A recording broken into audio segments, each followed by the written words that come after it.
Olá, você que nos acompanha aqui pelo Notícias Agrícolas, eu sou Letícia Guimarães e a gente começa agora mais um boletim falando sobre suinocultura e sobre a evolução nos preços da suinocultura nesse mês de abril, tanto para o animal vivo quanto para o animal abatido. E quem está aqui para explicar para a gente a evolução desses preços, o que tem dado suporte para esse movimento, é o Gustavo Tutui, que é analista de mercado do CPEA. Seja muito bem-vindo, Tutui. Obrigado, Letícia. Boa tarde, todo mundo acompanhando Notícias Agrícolas. Então, realmente, né, os preços do suíno, eles tiveram uma movimentação meio atípica em abril, né, com fortes altas nos preços nesses últimos dias do mês, o que é costume, na verdade, os preços reduzirem, né, nesses últimos dias. Mas o que tem dado suporte é principalmente o consumo interno e externo bem aquecidos, né, uma procura muito forte pela carne suína. Como você falou, a gente tem no indicador do CPEA, né, da suinocultura independente, por exemplo, no estado de São Paulo, o suíno posto foi a R$ 7,00 ontem, né, no dia 27, isso numa variação mensal, né, frente ao mesmo dia de março, é uma alta de quase 30%, de 29,8%. E, Tutu, e pensando então nessa movimentação que a gente tem, nesses aumentos de preço, que né, depois a gente vai discutir, inclusive, que preços são esses, né, nominalmente falando, né, mas isso a gente deixa um pouco mais ali para frente. Mas falando nessa curva de variação, né, nesses aumentos que a gente viu durante o mês de abril, o que vem sustentando isso? Você falou a questão do consumo interno e do consumo externo, mas há também algum componente de oferta também mexendo um pouco com esse setor? Sim, então a suinocultura viveu momentos muito ruins, né, no começo dos primeiros, principalmente no primeiro trimestre de 2022. A gente estava com preços muito baixos, com uma demanda muito enfraquecida, tanto interna quanto externa, e isso causou com que muitos agentes fossem mais conservadores nos seus alojamentos, né, diminuindo um pouco o alojamento. A gente ouviu bastante em relação também ao abate de matrizes para tentar controlar essa produção. E então a gente tem uma noção assim de que a oferta está mais enxuta, não tem sobrado animais. Isso também favorece realmente esses preços mais altos.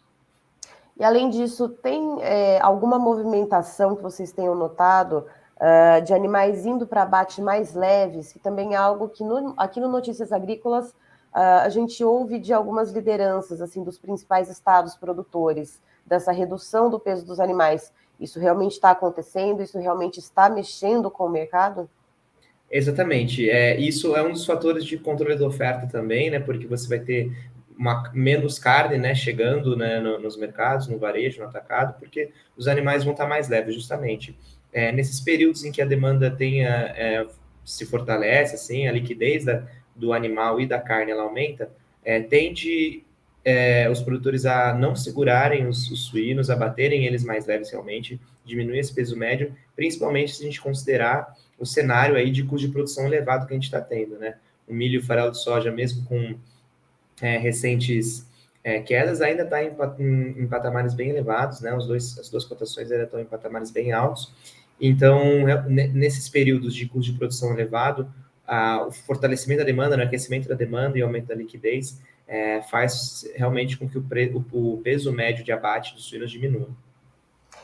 E pensando nessa questão dos custos de produção que você citou, né, que é o fator preponderante ali para o suinocultor enxugar um pouco mais a oferta, como que está a relação de troca? A gente tem esse movimento de alta nos preços nesse mês de abril, mas essas altas, né, a gente tem preços, por exemplo, em São Paulo, como você citou, né, que na comparação com o dia 27 de março, né? Pegando a cotação de ontem, 27 de abril, e estendendo até 27 de março. São Paulo com aumento de quase 30%, a gente tem Minas Gerais com aumento de quase 22%. Isso, esse movimento de alta, ele leva os preços para que haja uma relação de troca um pouco mais equilibrada com os custos de produção, ou ainda não? O produtor de suínos ainda está saindo no prejuízo? Não, realmente a gente teve uma melhora forte na relação do poder de compra, né, na relação de troca do suinocultor em abril. mesmo em relação ao ano passado, né, abril do ano passado, tem uma melhora nesse sentido, porque aconteceu, né, os dois movimentos que são necessários para ter a melhora na relação de troca. O suíno valorizando e os principais insumos aí tendo desvalorizações. Então, realmente, a gente está num patamar melhor de preço do suíno, e isso garante, sim, tem garantido em abril, né, uma melhor relação de troca.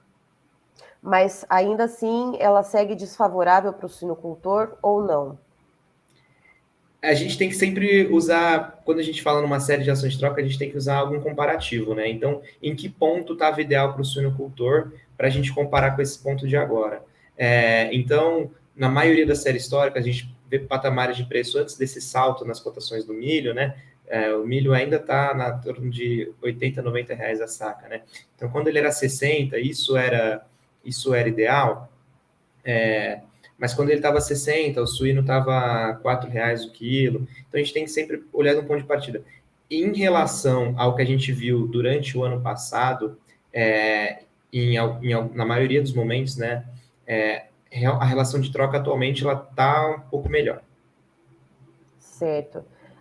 E falando dos preços, Tutui, né? A gente tem essa variação que, inclusive, ela está disponível no site do CPEA, também a gente tem no Notícias Agrícolas, na página de cotações, né, menu cotações suínos, você também consegue acessar esses dados todos por lá.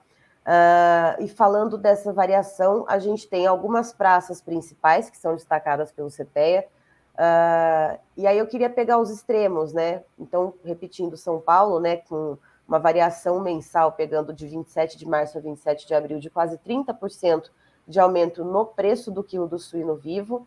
E no Rio Grande do Sul, por exemplo, que teve um aumento, mas foi um pouco mais tímido, um aumento mensal de 16,22%. Por que se dá essa diferença, assim, né? Se a gente pensar nessa proporção de alta? Essa diferença nas proporções das valorizações, perdão, é uma questão mercadológica e tradicional das praças já, né? Então, o mercado independente de São Paulo, a gente costuma falar que ele puxa um pouco as demais regiões, né? Então, todas as regiões produtoras, né, estão de olho no estado de São Paulo, porque é um mercado mais consumidor do que produtor, né? Não produz o suficiente do que consome. Então, vem muita carne suína dos outros estados para cá, e eles ficam de olho nessas cotações de São Paulo para fazer suas movimentações, né? Então, normalmente a gente tem mudanças aqui no Sudeste antes de ter as mudanças no preço no Sul, que são mais reativas, né, a essas mudanças no mercado aqui. E justamente por isso, né? Então, e o mercado no Rio Grande do Sul, ele costuma realmente ter variações menos intensas, menos voláteis, né? Um mercado menos volátil do que o paulista, que tem negociações constantes, toda semana está tendo negociação na bolsa, né? Então, isso, por essas diferenças dos dois mercados, realmente, que a variação ela fica mais forte em São Paulo. E, Tutu, e também tem um outro dado aqui, né, a respeito de preços, né, e dessa curva ascendente que foi registrada no mês de abril, que é o preço da carcaça especial. Então, a gente tem, né, também puxando desse dia 27, né, no caso ontem, 27 de abril até 27 de março, houve uma valorização média de 22,6%. Isso mostra que está caminhando junto, né, que está se conseguindo valorizar tanto aquele produto que sai da agroindústria, como o preço que está sendo pago ao produtor? Exatamente. Então, justamente, quando a gente vê que tanto o animal quanto a carne estão caminhando no mesmo passo, estão conseguindo se valorizar, é um sinal de que essas altas elas têm, digamos assim, uma qualidade nessa movimentação, né? Quando você tem só um setor aumentando o seu preço, seja, né, o pago ao produtor, seja a carne saindo da indústria, tem algum problema aí nessa cadeia, né? Tem algum descompasso nessa cadeia. Então, realmente, como a gente está tendo uma maior demanda e uma oferta controlada, tanto de carnes quanto de animal, e isso acontece, essa movimentação para os dois, digamos, para essas duas partes do mercado, né? E pensando, inclusive, nesse tema que você trouxe, né, da qualidade desse movimento de alta. Isso que a gente viu, né, nesse mês de abril, que a gente já está chegando ao final dele, é um movimento consistente? Ele deve se sustentar para o próximo mês ou não?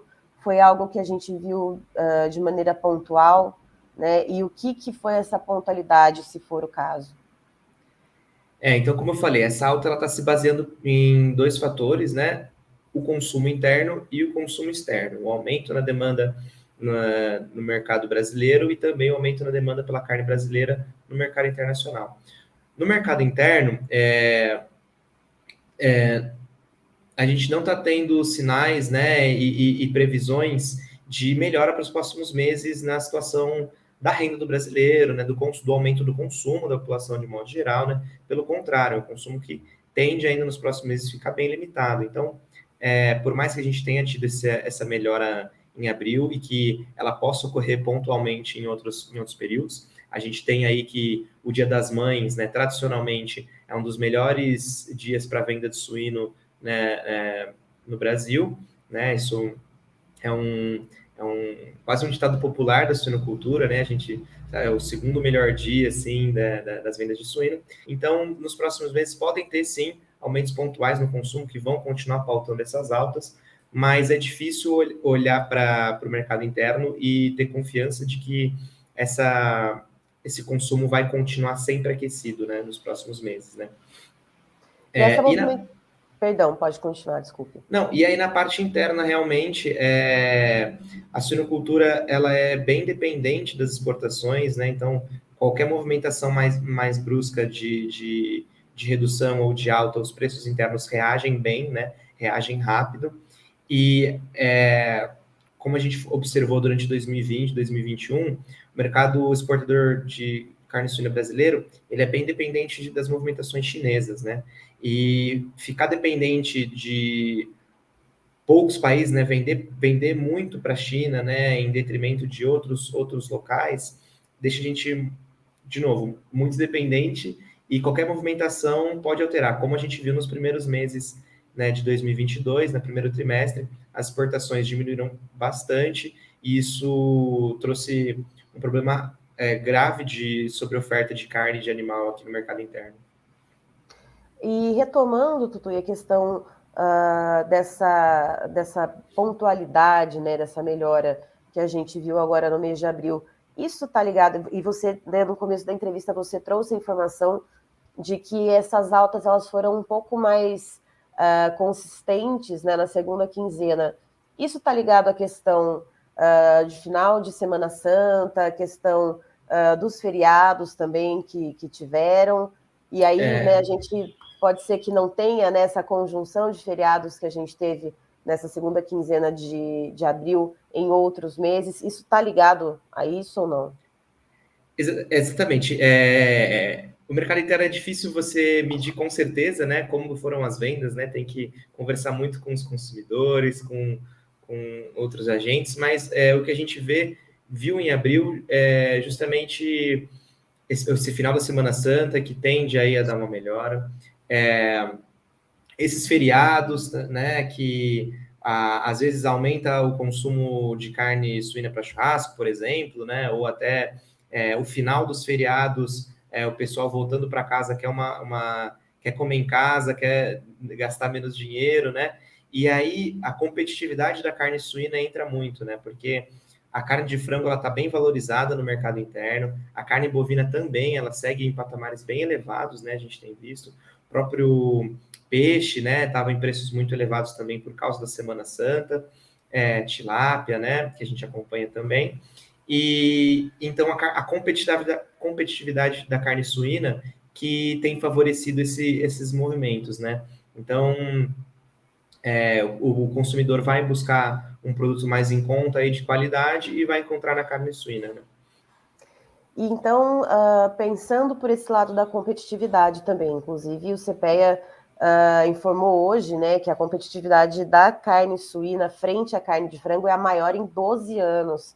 Essa informação também está disponível para você no Notícias Agrícolas e também, claro, no site do CPEA.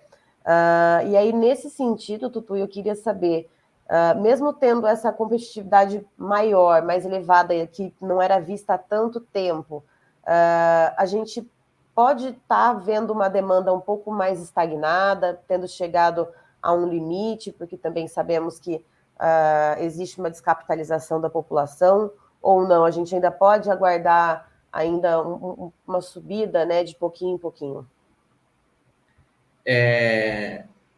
Realmente é difícil olhar com otimismo para mais aumentos na demanda consistentes, né? De novo, não pontuais para os próximos meses, né? Se ela chegou num teto, aí é difícil falar realmente, mas assim, não as medidas que foram tomadas, né, para incentivo do consumo, até com novas liberações de saque do FGTS, né, elas foram agora em março e abril, né, então a gente não tem perspectiva de que outras medidas econômicas sejam tomadas para incentivar o consumo nos próximos meses, né, então realmente acredito sim que fora, de novo, essas demandas pontuais, olhando de novo para o Dia das Mães, que está vindo por aí, não acredito que não vão ter momentos consistentes muito de demanda muito acima do que a gente está vendo agora. E o que ajudaria a continuar dando essa toada de aumento nos preços, pensando então nessa demanda mais estagnada? Seria uma redução de produção mais firme, mais consistente, ou uma possível abertura de outros mercados no exterior para escoar essa carne? O que seria possível, né, se a gente pensar em possibilidades para seguir com essa curva de alta, Tutui? O produtor, ele tem que trabalhar onde ele consegue controlar, justamente na oferta. Nesse curto prazo, reduzir a oferta, ela pode ser uma saída, de novo, por conta dos custos de produção altos e esse mercado. Subir esses preços muito, né, ter uma escalada de preços muito forte, pode ser prejudicial para a carne suína, se a gente for olhar, porque, de novo, vai afetar essa competitividade que a gente está vendo muito alta, né? Se a carne de frango mês que vem ou nos próximos meses desvaloriza forte de novo, né? A gente já vai perder esse patamar de competitividade. Se os preços da carne suína estiverem muito elevados, pode ter aí uma diminuição forte na liquidez, né? E externamente, de novo, é muito complicado as exportações de carne suína brasileiras ficarem dependentes só de um ou dois destinos, né? A gente tem que se estabelecer em mais mercados e atender esses mercados de maneira mais intensa, porque a gente até tem um rol grande de países que a gente fornece, mas são quantidades menores, quantidades pequenas, né? Não são o grande volume realmente fica na China e em Hong Kong, né? Então, dos dois lados, mas de novo, sempre olhando para o contexto, porque se subir demais o preço, e aí pode ser o movimento contrário, né? Você sobe demais o preço, não vende nada, e aí cai bruscamente as cotações, e talvez se você tivesse mantido estável, né, por mais uns períodos, você aproveitaria melhor essas cotações. Ou seja, para o suinocultor conseguir, né, ir levando, né, a atividade, a gente sabe que os custos de produção seguem elevados, você trouxe essa informação também, que apesar de um certo recuo nos preços de milho e farelo de soja, continuam em patamares elevados, e temos aí a perspectiva da entrada da safrinha de milho na metade do ano, então a questão é ir controlando um pouco essa oferta, esperar esse milho entrar no mercado para ver se esses custos baixam um pouco, aí tentar equalizar esse caixa, é isso. Exato, exato. E ficar sempre atento, porque às vezes tem uma movimentação de represar suínos, né? Os produtores estão mais capitalizados, o custo de produção mesmo não está tão elevado assim, represa suínos para controlar a oferta, buscar preços maiores, só que às vezes esses preços maiores eles vão diminuir muito a liquidez da carne do animal, vai estrangular a margem da suinocultura em algum outro elo da cadeia, né? E isso pode ser também muito prejudicial para o setor como um todo. Então, sim, ficar esperto com essa oferta, porque se tiver um incremento muito forte na oferta, como a gente viu no final de dezembro, que a gente começou janeiro aí sobrando animal para todas as praças produtoras praticamente, ficar sempre receoso em relação a esses movimentos mais bruscos. Certo, Tutu, e muito obrigada pela sua participação aqui conosco no Notícias Agrícolas. Você e toda a equipe do CPEA são sempre muito bem-vindos aqui conosco. Eu que agradeço, obrigado pelo espaço. Estivemos aqui, portanto, com o Gustavo Tutui, que é analista de mercado do CPEA, nos trazendo, então, uma análise, né, desse andamento do mercado da suinocultura no mês de abril, que veio com uma curva ascendente de preços. Então, a gente tem disponível, como repetindo, né, tanto no site do CPEA, como também no site do Notícias Agrícolas, na aba de cotações, e especificamente de suínos, tem todos esses dados aí. E a gente pegando, então, né, de um mês para trás, a cotação de ontem, do dia 27 de abril, se estendendo, então, até 27 de março, em São Paulo, por exemplo, para o suíno vivo, a gente tem uma variação de quase 30% de aumento. Né? O aumento mais tímido que foi registrado nesse um mês foi no Rio Grande do Sul, mas ainda assim um aumento de 16,22% nos preços. Mas quando a gente olha para os valores reais, né, em si, então a gente tem em São Paulo, né, esse preço médio do suíno vivo em torno de R$ 7 o quilo. Isso foge um pouco do que existe nos custos de produção.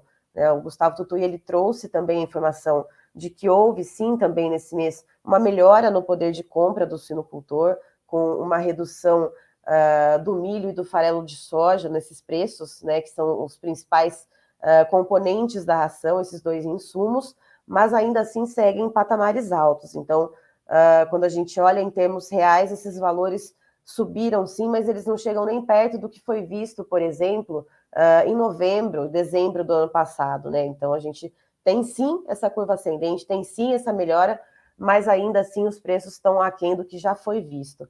Mas uma outra questão que o Tutui levantou também é a qualidade dessa alta de preços. O porquê? Porque ela vem amparada também, né? A gente está falando do aumento nos preços do suíno vivo, mas isso vem amparado com o suporte também do aumento da carne suína, né? Da carcaça especial, que também nessa variação, né, de um mês, nessa média que o CPEA faz, teve um aumento de 22,6%. Então, ele explica, né, o Gustavo Tutui, que esses dois elos da cadeia, tanto ali no setor produtivo como o setor industrial, né, que então esse preço do animal abatido, eles estão caminhando juntos. Então, significa que não há um descompasso, né, uma discrepância entre esses elos da cadeia produtiva e que isso é positivo. E esses aumentos são motivados, segundo o Tutui, pela demanda interna e externa, e também por um enxugamento na oferta que tem sido visto desde o começo do ano. Então, chega agora em abril com suinocultores alojando menos, né, tendo menos animais, diminuindo também o peso desses animais que são levados para abate, então há uma oferta menor de carne, isso também ajuda a amparar esse movimento de alta, mas também há uma pontualidade nesses aumentos vistos nesse mês de abril. Essas altas elas foram mais consistentes, de acordo com o Tutui, na segunda quinzena do mês, que foi justamente, né, um período com 2 feriados, um período em que havia acabado a Semana Santa, então muita gente que tinha deixado de comer carne durante a quaresma retomou esse consumo, e agora em maio a gente tem o Dia das Mães, que é tradicionalmente uma época muito boa para a venda de carne suína, e de acordo com o Tutui, apesar, né, de ter essa data comemorativa especial, a gente não deve olhar com muito otimismo a questão da demanda para os próximos meses, né? Então, existe uma questão de capitalização mesmo da população. A gente teve medidas de amparo ao consumo nesse começo do ano, como liberação do FGTS, por exemplo, e que não há previsão de outras medidas semelhantes de virem a acontecer, de virem a beneficiar a população. Então, a gente tem também esses fatores limitantes, tem essa questão da redução de oferta, mas também é algo que o produtor deve ponderar muito bem, porque se esses preços da carne suína sobem muito, pode haver um efeito contrário, né, um afugentamento desse consumo. tendo em vista, inclusive, que a gente vê nesse momento, nessa quinta-feira, dia 28 de abril, uma competitividade da carne suína frente à carne de frango que não se via há 12 anos, de acordo com a série histórica do CPE. Então, é um momento que está sendo muito favorável para o consumo da carne suína, mas então que deve ser controlado também, porque se a carne de frango vem a baixar o preço e a carne suína sobe muito, né, essa competitividade, então, ela se esvai. Então, o produtor ele tem que conseguir ali controlar no que ele consegue, que é a oferta, e observando, então, esses movimentos de mercado. Eu encerro por aqui, daqui a pouquinho tem mais informações para você no Notícias Agrícolas, e o Notícias Agrícolas que está há 25 anos ao lado do produtor rural.